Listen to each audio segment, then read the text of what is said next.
ইসলামী ছাত্র শিবিরের কুমিল্লা জেলার সাবেক সভাপতি জিসান মিয়া প্রধান মূলত নিখোঁজ হননি, তিনি নিজের থেকেই আত্মগোপনে গিয়েছেন। যেটা পুলিশ আজকে প্রকাশ করলো যে তিনি মূলত ফেসবুকের মাধ্যমে 25 বছর বয়সী একজন নারীর সাথে অবৈধ প্রেমের সম্পর্ক গড়ে তোলেন এবং এক পর্যায়ে সেই সম্পর্কের কারণে সেই মহিলা অন্তঃসত্ত্বা হয়ে পড়েন। সেই মহিলার বাচ্চা নষ্ট করার জন্য তিনি ওষুধ সেবন করান এবং পরবর্তীতে গর্ভপাত ঘটান এবং তিনি সেই মেয়েকে বিয়ে করার জন্য 12 জুন দিনও ধার্য করেন।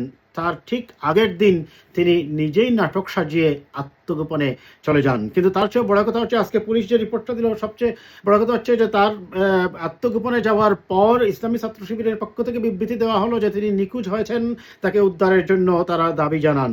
সবচেয়ে বড় বিষয় হলো সংসদের বিরোধী দলের নেতা জনাব ডাক্তার শফিকুর রহমানও একটা বিবৃতি দিয়ে বসলেন যে 18 ঘন্টা পার হয়ে গেলেও আইন শৃঙ্খলা রক্ষাকারী বাহিনী কিছুই করছে না তার নিখোঁজের ব্যাপারে। কিন্তু বাস্তবতা হচ্ছে তিনি তো নিজেই আত্মগোপনে গিয়েছেন।